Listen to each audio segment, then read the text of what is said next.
So today I'll talk about three things. One is what are the big trends we saw in the consumer behavior pre-pandemic? What are the tailwinds we are seeing in the coming 3 to 6 months of sort of recovery? And what are the trends impacting that? And then lastly, hence what's the implication for SME and small hoteliers, and how can they capitalize on these trends as they look about reviving their businesses and even surpassing what they were doing in some cases pre-pandemic. Before jumping in, just very quickly about OYO, if to just give context on where the data is coming from. We are a global platform. We work with hotel owners, typically small businesses and homes, and we provide full stack technology services both for consumer and for the hotel owner to do revenue management and operations management. These are some of the pictures of the hotels we have. Townhouse is our marquee brand, and we have chalets and sort of high-end homes throughout Europe that we also sell. Some quick numbers: we have 157,000 hotels and homes globally. In India, that number is close to 15,000. Our We are essentially an Indian company. It's a very technology-heavy business, so 70% of our developers and other staff people are based here. Globally, we are the third most downloaded travel app behind a couple like Expedia, which are most US focused. And our captive base of app users is around 100 million globally. And so we see, for example, in India, we see anywhere between 8 lakhs to 12 lakh unique visitors visit our app every day. So we have a large amount of traffic, which helps us see some of the trends and insights, which is shaping what is coming. So what changed during the pandemic, right? What are the consumers and preference and trends that we really saw shaping how hospitality will move in the future? Uh, First big trend we saw is that online penetration in short stay booking has gone up dramatically. Typically in our hotels, pre-COVID, you would see around 33% of the bookings and in value coming from online channels in India. That has moved up to almost 50% during the pandemic, as more people are uh, adopted online technologies while being stuck at home, and hence are more comfortable using online channels to book their travel than what they were doing in the past. This trend is fairly consistent with what we have seen globally. Globally, the number has moved from 56 to 61% because the digital adoption is, of course, much higher in other markets. You can also see the CI in Europe numbers here that we have seen. So our what we see as a market trend is online presentation of short stay accommodation booking has grown 2x from 15 to 20, and it will expect to grow, continue to grow as we look into 2025 and beyond. Here is some data that shows you what's the headroom available here, right? So traditionally, so if you look at how other sectors like food, beverages, hotels, etc., have behaved across markets, in India, the online penetration is still relatively low. If you look at China or the US, the numbers are significantly higher. As this trend of digitization and adoption of online started with e-commerce, started with edtech during the heart of the pandemic, where people were stuck at home and doing a lot of their activities, shopping, etc., online. And as things have opened up, they have continued to move in the same direction into travel, hospitality, and other segments. The second big trend we saw was a sharp focus on hygiene and sanitization. Uh, 85 plus percent of customers we surveyed immediately post wave one to understand what will they do differently after they come back. Wanted to see better sanitization in the hotels and operations. So they want to see increased sensitivity around safety, increased sensitivity around cleanliness, and a very interesting thing that happened at the end of wave one, which really helped us, was we surveyed the customers to understand what will give you confidence and that a small hotel owner has really sanitized his property, right? And typically in big chains, people with big brands, people feel far more comfortable, like a Taj or a Oberoi or some of the other big chains. But in a typical small SME owner, how will I convince you that my hotel is clean? the feedback was that, hey, look, sanitize it before my eyes, right? Very counterintuitive sort of an insight, because typically in hospitality is, you want to give the guest when he checks in a clean room and not touch it at that point. But what we saw is we launched a program called Sanitize Before Your Eyes, where we sanitize the key touch points again in front of the guest after he checked in, before he walked into the room. And we saw a significant uptick in business due to this feature alone, right? A lot of our owners adopted these SOPs and were able to drive a significant uptick in business. Post wave 2, and once vaccination started, we also heard from the customers a lot of ask around, I would love to see vaccinated staffs. So we were one of the first hospitality companies in India to actually launch a vaccination campaign for our owners and their staff. And we launched a vaccinate program, which is, we commit to the customer that hotels that you're checking in is 100% vaccinated. So all the staff and the owner and the receptionist, everyone is vaccinated. Again, built a lot of trust in the brand. We saw a lot more adoption of bookings in properties that were vaccinate certified. So very clear trend towards higher focus on safety, cleanliness, and hygiene as the customer starts traveling again. Sorry. Uh, the other trend we saw is what I call small is the new big, right? So there was a focus from customers on moving away from large properties with huge inventory to smaller, more bespoke experiences. So budget hotels saw an occupancy jump. Staycations started picking up as customers are now more working from home and see sort of opportunity to be away from large cities and other locations. Leisure and small hotels and vacation homes saw a huge upsurge, which we continue to see. And lastly, domestic tourism revived in a tremendous way, right? To an extent where in a lot of our leisure markets, we are actually seeing performance that exceeds pre-COVID levels. So 2018-19 revenue per available room numbers were we were able to beat like 120, 130% of those numbers is what we see today in a lot of the leisure markets. Sorry. Uh, the fourth big trend, yes, so double clicking on this sort of small is the new big trend. So there is a high, like I said, there's a high appreciation of domestic destinations that is coming up. So domestic first recovery is what we are seeing. Local destinations are catching on. Hills, Goa, Jaipur, Manali, Agra, these are destinations that people are traveling to in large droves. Our surveys show, there is a sort of trade-off between beaches and hills. Like 37% of our travelers want to move into the hills, 33% want to move to the beaches. But one other clear trend that is coming up is road travel is picking up. So people are very open to driving as the quality of road infrastructure, etc., has improved tremendously over the last few years. And so weekend travel, road trips, and nearby destinations have seen a big uptick around metros and tier 1 cities. Okay. Some of the previous speakers spoke about revenge travel. Again, something that we have seen in real time in our data. First is frequency of trips have gone up. This is, of course, in combination with the weekend travel and road trip, but people are getting out of their homes more, especially with work from home. People are just frustrated staying at home. So every weekend or every other weekend, or at least once a month, families and people are actually going out more. So more trips is what per capita is what is happening. Second is long weekends have become a major sort of boosters, and we do have a lot of long weekends in our calendars. So traditionally you would see a 60, 70, 80% occupancy in long weekends. Now you see actually 100% occupancy, and of course all of you have heard about Manali from a couple of months ago, where people were sleeping on the streets and in their car because the entire hill was sold out. The third is there is a clear sort of movement towards booking closer to the day of travel. The trend we used to see of bookings happening much in advance of planned trips has started going away.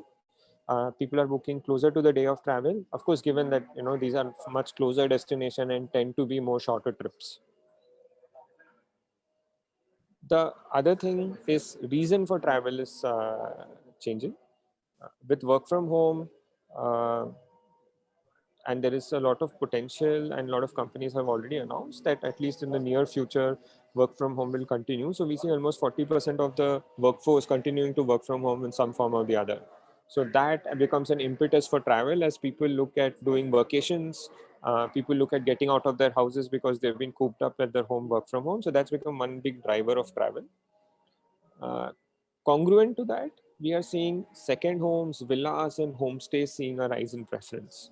So there is some movement, especially in the mid-market segments, to move away from a traditional hotel to some of these non-traditional accommodations that used to exist in the business, where a fringe sort of a inventory that had a very particular client set, but are seeing a greater acceptance and adoption globally. Looking forward, there are six key things which are big tailwinds for the tourism and hospitality sector, which will impact how the business grows. I mean, has already impacted how the business grows and will continue to impact how things are moving. Uh, First is, world is getting wealthier, right? Per capita income has gone up. Middle class population is growing, not just in India but globally. And with greater disposable income, there is a greater openness to travel. Second is connectivity has improved tremendously. In India, the road network has grown significantly, and the quality of road infrastructure has improved. Of course, air travel, flight connectivity, etc., has also improved hand in hand. Third is millennials are traveling more. They are There is a greater uh, view that travel and building experiences is far more important than sort of buying objects. So there is greater propensity to travel. There is greater availability of options and affordable options for these millennials to go and travel to. Fourth, like I had already covered, domestic travel and new vacation formats are taking off. Fifth is vaccination is improving. So there is adaptation of vaccination into travel. For example, getting into Kerala, you don't need a RT-PCR if you have you're double vaccinated. And of course, several states have adopted variations of this, and some states have done away with restrictions altogether. Last thing is there's a strong government support, not just globally, but even in India. Several state governments and even the national government is making a big push to revive domestic tourism and attract domestic tourists to their markets. So this is also becoming a big sort of a secular trend driving the travel business. Its implications are threefold. One is more tourists are traveling. Uh, we see a 10 to 20% growth in just the number of trips that will happen globally over the next 4 to 5 years. Second is there are more trips per capita. Stayed nights are going up. So we expect a 25-30% growth in just the number of book nights that will happen. Third is the length of trip is going up. People are staying longer. People are spending more time away from their home. So the stay nights per capita is also something that will continue to grow in the coming months. The other, I mean, and let me skip this slide in the interest of time, but broadly the point being things are opening up. Transportation is improving, accessibility is improving, which will also be a trend that will push the revival in the coming days. Uh, two two trends that will sort of have not happened yet, but will be a big boost, especially in the business cities and also in tier 1, tier 2 markets, which are more business oriented. First is the corporate travel. While corporate travel has come back to some extent, there are still a lot of SME and small corporate travel that has not really taken off yet. Um, 84% of the Indians, 84% of the people we also surveyed feel it's safe to return to the office. And as people come back to the office and more offices start opening up, we expect corporate travel to take off, which typically is a 25% kind of a demand driver in this business. And today is at relatively small levels. Second is schools and colleges haven't reopened yet.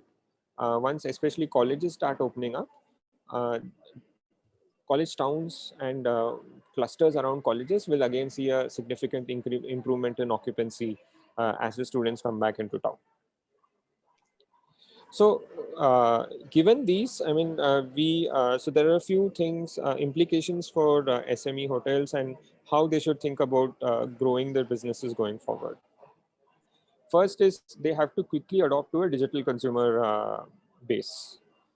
So hoteliers need to figure out and adapt into digital marketing tools to reach the new age customer that is out there. There are 4 levers I have listed here. Of course, there are many more, but let me talk through these 4 for a bit. Social media has become a very powerful tool for hotels to attract customers, but also to re-engage, retain customers, and increase the repeat rate of their customer base. So social media marketing, not just across traditional channels like Facebook, but also for new channels like TikTok or, I mean, TikTok's a bad example given it's banned, but like Insta is something that hoteliers need to start thinking about and investing behind for the customers that they have acquired through various channels, right? So we, for example, have seen a significant increase in engagement on our social media posts about travel. And we have also seen a lot of increase in our app download and bookings coming from leads that are through our social media posts. So a very powerful tool that a lot of the hotels need to start thinking about as they think about their marketing. Second is just having a better digital presence and a greater digital presence of your asset out there. So examples of this would be making sure you're listed across OTAs, making sure your content on all these online travel agents is up to mark, making sure that you're projecting your property in the best way in all the available digital channels out there. So, for example, a lot of hoteliers forget, they list on one of the online travel agent, let's say Make My Trip, but forget about the 5 others that are out there. They do not think of Google My Business as a big lever.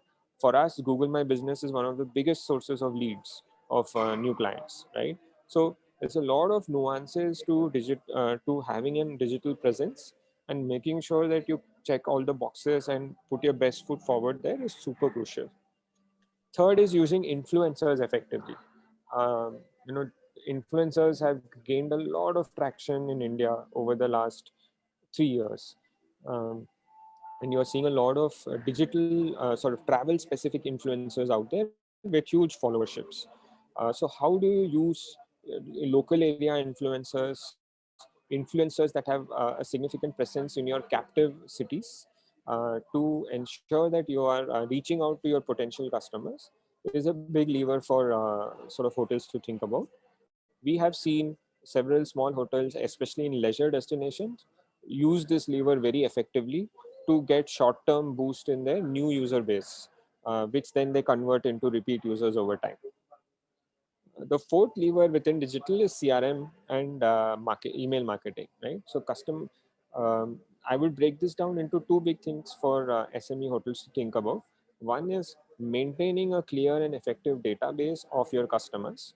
Today, a lot of SME owners do not know who their customers were.